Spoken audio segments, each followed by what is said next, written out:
For our project, we are researching the California condor and the pros and cons of bringing them back from endangerment. The condor is a species of vulture that has been critically endangered for many years now. With the help of conservation efforts in California, the condor population is being brought back to healthy numbers. However, the story may not be all that it seems. A flock of condors in California trashed a woman's house deck, ruining the spa, messing up flag decorations, knocked over plants, scratched house railings, and laid condor waste everywhere. There are only 160 birds of this type flying free in the state, and a flock of 15 of them decided to start a war with her mother.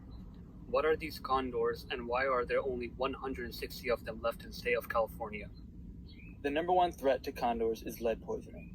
Condors are scavengers, so they ingest lead from animal carcasses that were killed by hunters. The hunters don't always bother to track down their prey, and often leave harmful lead bullets still in the bodies for condors to eat. As you can see in this picture, this is a sick condor that is being treated for lead poisoning. This is an X-ray of a lead bullet found inside the body of a condor.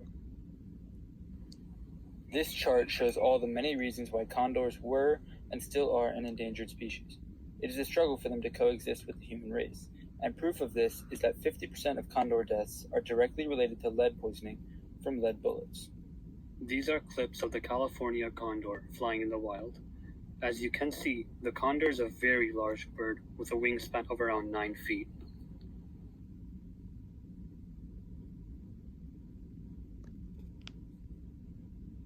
This is not in America, but this is an image of a condor being poached for sport.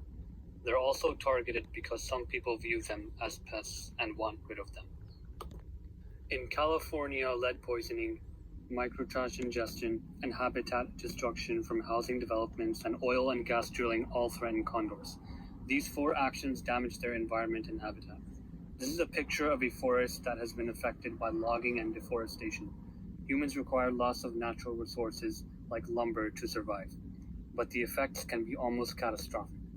Many condor habitats have been destroyed due to these processes, and the population has suffered because of it. Due to frighteningly low numbers, the California condor was taken into captivity in 1987 in order to prevent mortality rates from increasing even further. There were only 27 known to exist in the world at the time.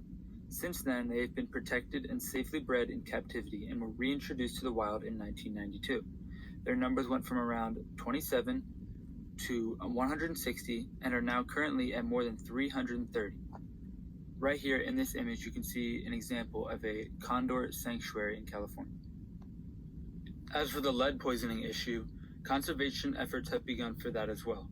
In 2013, a law was passed that banned the use of lead ammunition when taking wildlife with a firearm. This is to help prevent lead poisoning in birds of prey and scavengers such as the condor. In order to protect the environment and habitats of the condors, some energy companies have agreed to make the switch over to wind and or solar-powered development plans. While this is far from enough needed to protect the condors, it is a good step in the right direction. When it comes to reintroducing the condors, however, the answer is a little more confusing than just yes or no. The condors' homes in the wild have been destroyed. Because of this, they often find themselves at, on, or around human infrastructure. That is why there should be serious thought behind reintroducing condors into the wild. Haven environmental science teacher Miss Freeman gives her opinion on the matter. So even though these populations have declined over time, it's really important for us to protect them because we have moved into their habitat. Miss Freeman believes that we owe it to the condors to at least try. They interfere with us because we took away their homes. The truth is, we're interrupting the natural course of life. I think they're critical for the ecosystem. They're a critical component to putting nutrients back into the ecosystem, and the removal of one species can have ripple down effects for others.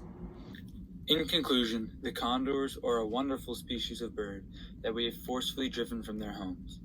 While there may be risks that come with reintroducing them to the wild, it is only right that our country does whatever is in their power to try and coexist with this species. Without our help, they may disappear forever.